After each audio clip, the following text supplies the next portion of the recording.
Hello ভাই brother, আমরা নতুন একটি মুভির আজকে রিভিউ দিব। মুভিটির নাম হইতেছে চান্দু চ্যাম্পিয়ন।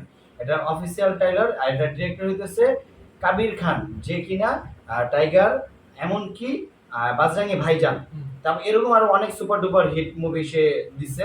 তো এখন আমরা দেখবো চান্দু চ্যাম্পিয়ন। তো কথা না পারে আমরা আগে মুভিটা দেখি, তারপর ডিটেলস পরবর্তীতে বলবো।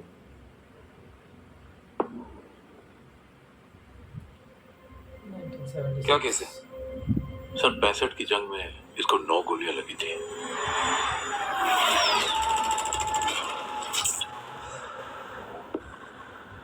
जंग को 2 साल हो गए, तब से ये कोमा में ही है। दुश्मन क्या करे? छोड़ो, मुझे मेरे मुल्क वापस जाना है। डरता नहीं है दुश्मनों से? दुश्मन नहीं है, तुम हिंदुस्तान में हो। मुरलीकांत पेटकर की कहानी आजाद हिंदुस्तान की कहानी है। हालात ऐसे कि ये देश टिक भी पाएगा कि नहीं, पर हिंदुस्तान लड़ता है हर हालात से। बड़ा होके क्या बनेगा? मास्टर जी मैं चैंपियन बनूंगा और मैं डर लाऊंगा। ए हंसने का कोई है? पूरा गांव हंसता है तेरे पे। तो पता है क्या बुलाते हैं लोग तेरे को? अरे चंदू चैंपियन। आज के बाद कोई ना आ सकेगा मुझ पे। खाली आज जाने दो दंगल को। इधर से मेरी ओलंपिक की तैयारी। अरे ये तो चंदू चैंपियन है।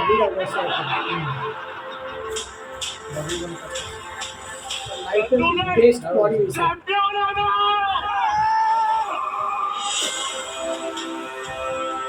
तेन ओलंपिक जाना है ना, तो तेन तो फौज ही चुनना चाहिए था। सर मुझे एक मौका दो ना। मैं पहलवान है, तारा सिंह नहीं, उनका चेला है मैं।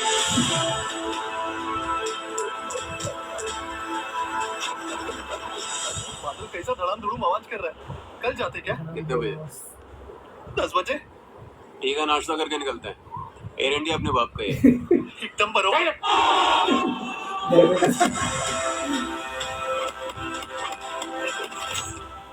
चैंपियन गिरता है लेकिन रुकता नहीं है छोटू। बुढ़ी मेरा भगवान से जो भी लेन देन था, मुझे ऐसा मारना उसके प्लान में ही नहीं था। वो दिन मैं तय किया, मैं जिएगा और उसके लिए जितना लड़ना पड़े मैं लड़ेगा, और हर चिढ़ाती हुई हंसी को पलट के बोलेगा। हंसता क्या कोई?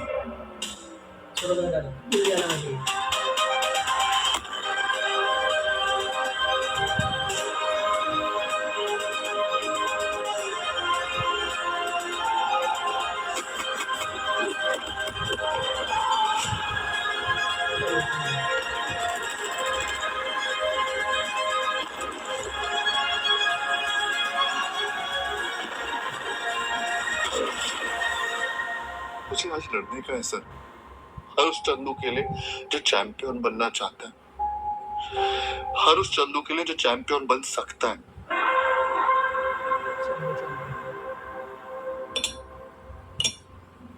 मुझे प्रेसिडेंट ऑफ इंडिया पे चीटिंग का केस करने का।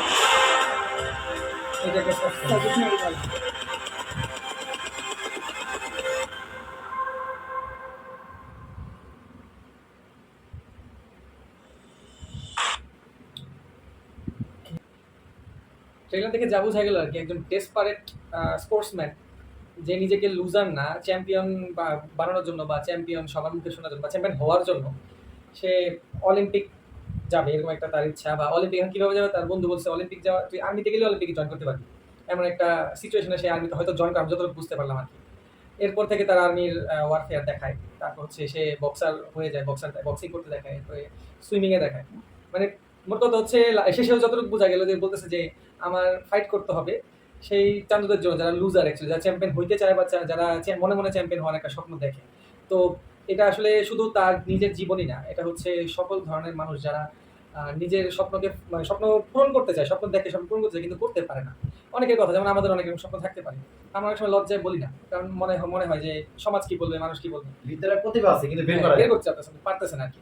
তো ওই সেসব মানুষদের জন্য একজন ইন্সপিরেশন হয়ে আর কি, বা নিজের ইন্সপায়ার হয়ে আরেকজনকে ইন্সপায়ার করার জন্য এই কথাগুলো বলে যে আমি লড়তে চাই, আমি ওইসব চান্দুদের জন্য লড়বো যারা লুজার না, যারা চ্যাম্পিয়ন হইতে চায় বা যার অ্যাকচুয়াল মিনিং হচ্ছে চ্যাম্পিয়ন তারা। আর এটা আমাদের সবার শেষ একটা সাসপেন্স ছিল যে সে মেডেল করে রাখে। যখন ছোটবেলায় একটা সিন প্রথমে দেখায় যে সে বলতেছে যে টিচার জিজ্ঞেস করে যে তুমি কি করতে চাও বা কি হতে চাও, বলে আমি চ্যাম্পিয়ন হতে চাই, মেডেল অর্জন করতে চাই। তো সে সবাই হাসে। ওখানে একটা সিন আছে যে হাস্তা কাই করে, এটা বড় হওয়ার পরে ওই জিনিসটা দেখায় যে হয়তো সবাই মজা নিতেছে তার সাথে, তখন সে বলে যে হাস্তা কাই করে। এই জিনিসটা ভালো একটা মিল রাখছে। আর তখন মেডেলগুলো তার অর্জিত হয়ে যায়, তখন সে পুলিশের সামনে বলে যে আমি কেস করতে আসছি প্রেসিডেন্ট অফ ইন্ডিয়া। এটা কিন্তু একটা ভালো সাসপেনশন, যে এটা নিয়ে একটা ভালো কাহিনী ভিতরে আছে যেটা আমাদেরকে দেখানো হয় না। আশা করি ছবিটা খুব ড্রামাটিক হবে। ফার্স্ট অফ অল এটা হলো একটা বায়োপিক, হ্যাঁ ওইটাই এটা একটা ফ্রিডম ফাইটার বায়োপিক।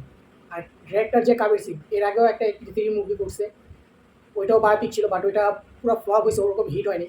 এর আগে যে দুটা করছে বাজরাঙ্গি ভাইজান আর ইত্তা টাইগার, এই দুইটাই ব্লকবাস্টার হয়েছে। তো দেখা যাক এটা কি হয়। ডিরেক্টর যেহেতু কাবির খান আছে আর প্রডিউসার যেহেতু সাজিদ নাদিওয়ালা আছে, দেখা যাক এটা কোনো আকর্ষণ আনতে পারে কিনা। আর সবচেয়ে বেটার হলো কার্তিক আরিয়ানের লাইফে আর বডি ট্রান্সফারটা এটা বেস্ট ছিল, ট্রান্সফরমেশন খুব সুন্দর হয়েছে। অনেক সুন্দর হয়েছে। অনেক পরিশ্রম করছে বডির জন্য, আর এটার এই ক্যারেক্টারের জন্য অনেক জান লাগাইছে। দেখা যাক, এখন মুভি বের হলে বুঝা যাবে। 14 জুন মুভি দেখে আমরা বাকিটা বলবো। অবশ্যই আমাদের পাশে থাকবেন। এমনিতেও যে কোনো স্পোর্টস টাইপ ছবি করতে গেলে তো আপনার অ্যাক্টরদের অনেক বেশি কষ্ট করতে হয়। যেমন বাজরাঙ্গি ভাইজান তো আমরা যতটুকু দেখছি, কিন্তু সুলতান ছবিতে আমরা সালমান খানকে দেখছিলাম সে বডি ফর্মেশন অনেক চেঞ্জ করছে। প্রথমে ফিটনেস রাখে, এরপরে আবার স্বাস্থ্য বেড়ে যায়। এটার মতো কার্তিক আরিয়ানকে এরকমই দেখছি আমরা। প্রথমে তো নর্মালি একজন সাদা সিধা ছেলে থাকে, এরপরে সে আর্মি জয়েন করে ফিটনেস হয়, এরপর আবার অসুস্থ হয়ে যায়, কোমায় চলে যায়, তখন সে একেবারে হ্যাংলা পাতলা। এই জিনিসগুলো কিন্তু অ্যাক্টরের জন্য খুব টাফ একটা ব্যাপার। সে খুব ডেডিকেশন নিয়ে কাজ করছে এটার মধ্যে। আর একটা ড্রামাটিক ছিল, একটা ইমোশনাল আছে ছবির মধ্যে, সিনেমার মধ্যে ইমোশনাল একটা মিউজিক, ব্যাকগ্রাউন্ড মিউজিকটা আমরা পাইছি। দেখা যাক ছবিটা কিরকম হয়, আমরা খুব আশাবাদী। ওকে, থ্যাংক ইউ। থ্যাংক ভালো ইউ লাগে আমাদের ওয়াচিং দ্য ভিডিও। লাইক করবেন, সবাই চ্যানেলটাকে করবেন। সাবস্ক্রাইব করবেন, তো বেল আইকনটা বাজিয়ে দিবেন, বেল আইকন অল করে দিবেন। আল্লাহ হাফিজ।